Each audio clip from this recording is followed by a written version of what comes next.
Hi friends, welcome to AK tutorials.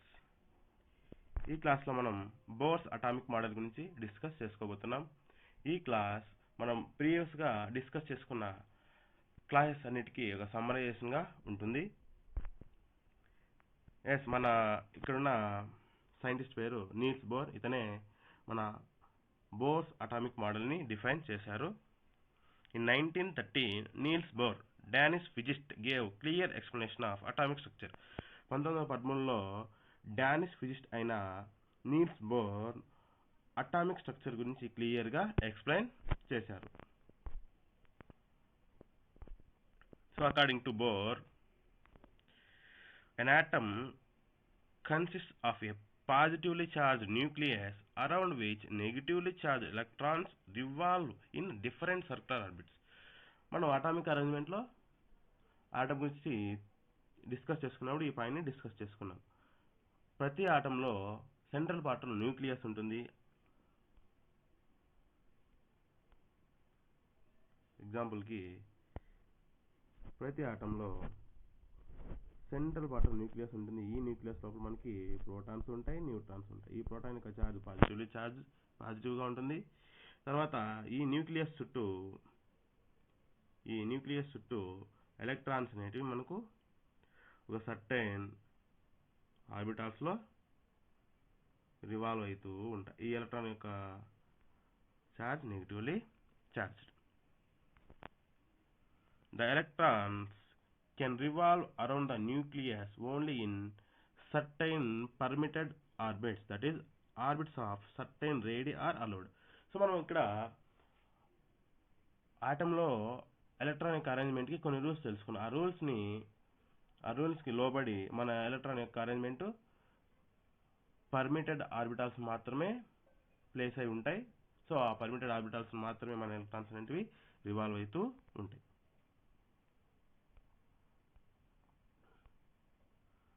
The electrons in each permitted orbit have a certain fixed amount of energy. So ప్రతి electron అంటే మన permitted orbitals ఉన్న ప్రతి ఎలక్ట్రాన్కి certain fixed amount of energy అనేది ఉంటుంది. మనం energy of ఆటమ్స్లో ఈ పాయింట్ని డిస్కస్ చేసుకున్నాం.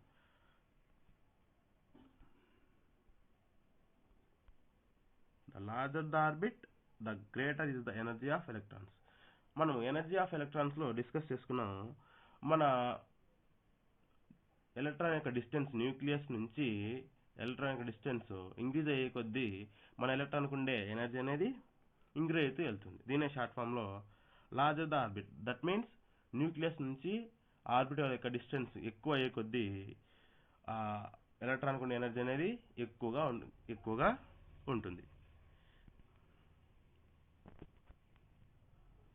If an electron is given additional energy, example heat, light, అంటే ఒక ఎలక్ట్రాన్ మనం అడిషనల్ ఎనర్జీ ఇచ్చినాం అంటే ఎగ్జాంపుల్కి అడిషనల్ ఎనర్జీ హీట్ అయినా కావచ్చు, లైట్ అయినా కావచ్చు, ఇంకా సమ్ అదర్ ఫార్మ్స్లో కూడా మనం ఎలక్ట్రాన్కి సమ్ ఎనర్జీ ఇచ్చినామంటే ఏమవుతుంది? It is lifted to higher orbit. అంటే ఒక ఆర్బిట్ నుంచి ఫస్ట్ ఆర్బిట్ నుంచి సెకండ్ ఆర్బిట్కి మనకు ఉండే ఎలక్ట్రాన్ అనేది మూవ్ అవుతుంది. ఎగ్జాంపుల్కి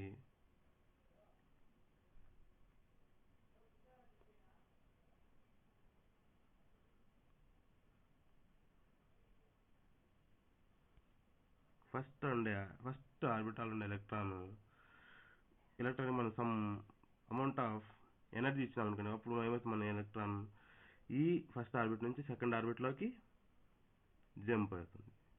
దీన్నే మనం ఇక్కడ ఎక్స్ప్లెయిన్ చేసుకుంటున్నాం. అప్పుడు ఆ ఆటం ఏమంటాం? The atom is said to be in a state of excitation. ఒక ఆటంలో ఒక ఎలక్ట్రాన్కి సమ్ అమౌంట్ ఆఫ్ హీట్ని మనం ఇవ్వడం ద్వారా ఆ ఎలక్ట్రాన్ ఒక ఆర్బిటాల్ నుంచి దాని యొక్క హయ్యర్ ఆర్బిట్లోకి జంప్ అయితే ఆ ఆటం ఎక్సైటేషన్ స్టేజ్లో ఉందని మనం చెప్పుకోవచ్చు. This state does not last long because electron soon falls back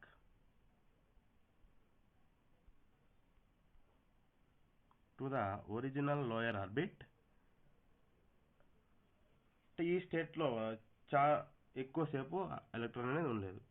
కొద్దిసేపు తర్వాత మన ఎలక్ట్రాన్ హయ్యర్ ఆర్బిట్ నుంచి దాని యొక్క ఒరిజినల్ ఆర్బిట్లోకి మళ్ళీ వస్తుందన్నమాట. As it falls it gives back the acquired energy in the form of heat, light or other radiations. ఎప్పుడైతే మన అలా ఎక్సైటేషన్లో ఉన్న ఆటంలోని ఎలక్ట్రాన్ హయ్యర్ ఆర్బిట్ నుంచి మళ్ళీ దాని ఒరిజినల్ ఆర్బిట్లోకి వచ్చినప్పుడు ఆ ఎలక్ట్రాన్ ముందు తీసుకున్న ఎనర్జీని తిరిగి మళ్ళీ ఇచ్చేస్తుంది. బోర్స్ యొక్క రూల్స్ని మనము బోర్స్ డెఫినేషన్స్ మనం ఒక ఆటమ్ని యూజ్ చేసి డిస్కస్ చేసుకున్నాం. ఇది ఇక్కడ మనం తీసుకుంటున్న ఎగ్జాంపుల్ సిలికాన్ యాటమ్. సిలికాన్ యాటంలో ఫస్ట్ సిలికాన్ యాటమ్ గురించి మనం డిస్కస్ చేసుకున్నాం. ఆ తర్వాత బోర్స్ డెఫినేషన్స్ ఏ విధంగా మన సిలికాన్ యాటమ్కి వస్తాయో అప్లై అవుతాయో నేర్చుకున్నాం. Silicon has 14 electrons. అంటే సిలికాన్లో 14 ఎలక్ట్రాన్స్ ఉంటాయి. 2 electrons revolve in first orbit. So మనం ఉన్న రూల్స్ ప్రకారం ఫస్ట్ ఆర్బిట్లో మ్యాక్సిమంగా మనకి ఎన్ని ఎలక్ట్రాన్స్ ఉంటాయి? ఓన్లీ 2. ఎందుకు? మనకుండే రూల్ 2n². ఇక్కడ ఫస్ట్ ఆర్బిట్లో n యొక్క వాల్యూ 1 ఉంటుంది. So 2 × 1² = 2 electrons. ఓన్లీ ఫస్ట్ ఆర్బిట్లో 2 ఎలక్ట్రాన్స్ మాత్రం మనం ప్లేస్ చేసుకుంటాం. సో మన రూల్ ప్రకారం సెకండ్ ఆర్బిట్లో 8 ఎలక్ట్రాన్స్ ఉంటాయి. తర్వాత మిగిలిన మనకి 2 ఎలక్ట్రాన్స్ ఫస్ట్ ఆర్బిట్లో, 8 ఎలక్ట్రాన్స్ సెకండ్ ఆర్బిట్లో, మిగిలిన 4 ఎలక్ట్రాన్స్ థర్డ్ ఆర్బిట్లో ప్లేస్ అయి ఉంటాయి. The first, second, third orbits. So మనకి ఇంకా నెక్స్ట్ వేరే ఆటం ఏదైనా ఎగ్జాంపుల్ తీసుకుంటే మనకి ఇంకా 4th, 5th, 6th ఆర్బిట్ కూడా ఉంటాయి. Are also known as KLM orbits respectively. అంటే మనం ఉన్న ఆర్బిటాల్లో ముందు ప్రీవియస్ క్లాస్లో డిస్కస్ చేసుకున్న విధంగా ప్రతి ఆర్బిట్కి మనము KLM అని చెప్పుకోవచ్చు. This electrons can revolve only in permitted orbits, that is orbits of radii r1, r2 and r3, and not in any arbitrary orbit. Thus all radii between r1 and r2 or between r2 and r3 are forbidden. So ఇక్కడ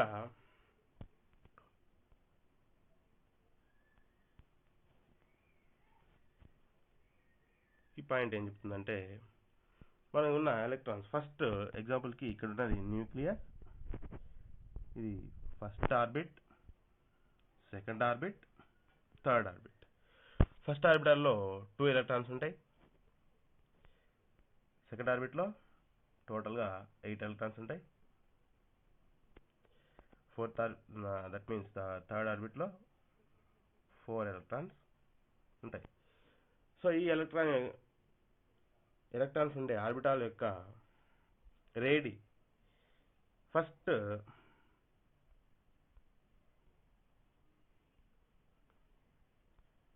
nucleus నుంచి orbital 1కి ఉన్న distance r1, దీన్ని రేడి r1 అంటాం. Nucleus నుంచి orbital 2 మధ్యలో ఉన్న distance r2. Nucleus నుంచి ఆర్బిటాల్ 3కి మధ్యలో ఉండే డిస్టెన్స్ r3. సో ఈ డిస్టెన్స్ అంటే మన ఎలక్ట్రాన్స్ ఓన్లీ ఈ ప్రీ డిటర్మిన్ ఆర్బిటల్స్ మాత్రమే ప్లేస్ అయి ఉంటాయి.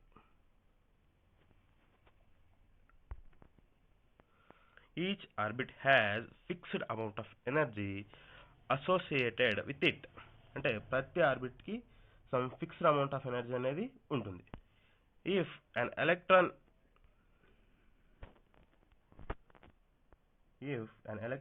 in the first orbit is to be lifted to the second orbit, just the right amount of energy should be supplied to it. So ఇక్కడ example కి second ఆర్బిటాల్లో ఉన్న ఎలక్ట్రాన్ని మనం third ఆర్బిట్లోకి lift చేయాలనుకోండి, just మనం చేయాల్సింది ఏమి, సింపుల్గా ఇక్కడ సెకండ్ ఆర్బిట్ నుంచి థర్డ్ ఆర్బిట్లోకి ఎలక్ట్రాన్ మూవ్ కావాల్సిన ఎనర్జీని మనం సప్లై చేస్తే చాలు, సెకండ్ ఆర్బిట్లో ఉన్న ఎలక్ట్రాన్ థర్డ్ ఆర్బిట్లోకి లిఫ్ట్ అవుతుంది. When this electron jumps from the second orbit to first, it will give back the acquired energy in the form of electromagnetic radiations. So మనం already last స్లైడ్లో discuss చేసుకున్నాం bores యొక్క differences. ఏం చెప్తుంది, ఎప్పుడైతే second orbit నుంచి lift అయిన electron some time తర్వాత ఏమవుతుంది, ఎనర్జీని కోల్పోయి తిరిగి మళ్ళీ సెకండ్ ఆర్బిట్లోకి వచ్చేస్తుంది. అప్పుడు ఈ ఎలక్ట్రాన్ ముందుగా ఎక్సైటేషన్ స్టేట్లో ఉన్నప్పుడు తీసుకున్న ఎనర్జీని ఎలక్ట్రోమాగ్నెటిక్ రేడియేషన్స్ ఫామ్లో రిలీజ్ చేసేస్తుంది. సో ఇక్కడ మనం చూసుకున్నట్టయితే సిలికాన్ ఆటంలో 14 ఎలక్ట్రాన్స్ ఉంటాయి. ఎస్, ఫస్ట్ ఆర్బిట్లో 2 ఎలక్ట్రాన్స్ ఇవాల్వ్ అవుతున్నాయి. చూడండి, ఇక్కడ ఉన్నది ఫస్ట్ ఆర్బిట్. ఇక్కడ ఫస్ట్ ఆర్బిట్లో 2 ఎలక్ట్రాన్స్, ఎలక్ట్రాన్ 1, ఎలక్ట్రాన్ 2. తర్వాత ఇక్కడ ఉన్నది సెకండ్ ఆర్బిట్.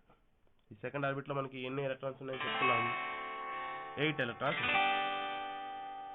ఇక్కడ చూడండి, మన సెకండ్ ఆర్బిట్ ఇది. దాంట్లో 1, 2, 3, 4, 5, 6, 7 అండ్ 8 ఎలక్ట్రాన్స్ ఉన్నాయి. సో థర్డ్ ఆర్బిట్లో మనం ఎన్ని ఎలక్ట్రాన్స్ ఉన్నాయని చెప్పుకున్నాం, 4 electrons, electron 1, electron 2, electron 3, electron 4. So టోటల్గా మనం చెప్పుకున్న విధంగా సిలికాన్ ఆటంలో ఈ విధంగా అరేంజ్మెంట్, ఎలక్ట్రాన్ యొక్క అరేంజ్మెంట్ ఉంటుంది. సో ఇక్కడ మనం సమ్ ఎనర్జీ ఇవ్వడం ద్వారా ఒక ఎలక్ట్రాన్ సెకండ్ ఆర్బిటల్ నుంచి థర్డ్ ఆర్బిట్లోకి జంప్ అయిపోతుంది. ఎప్పుడైతే ఈ ఎలక్ట్రాన్ సమ్ ఎగ్జైటేషన్ స్టేట్ అయిపోయిన తర్వాత ఎలక్ట్రాన్ మళ్ళీ తిరిగి మన సెకండ్ ఆర్బిట్లోకి ఫాల్ బ్యాక్ అవుతుంది, అంటే మళ్ళీ తిరిగి ఒరిజినల్ స్టేట్కి వస్తుంది. అప్పుడు ఒరిజినల్ స్టేట్కి వచ్చినప్పుడు ఎప్పుడైతే ఎగ్జైటేషన్ తీసుకున్న ఎనర్జీని ఈ ఎలక్ట్రాన్ మళ్ళీ ఒరిజినల్ ప్లేస్కి వచ్చినప్పుడు ఎలక్ట్రోమాగ్నెటిక్ రేడియేషన్ ఫామ్లో ఎనర్జీని రిలీజ్ చేస్తుంది.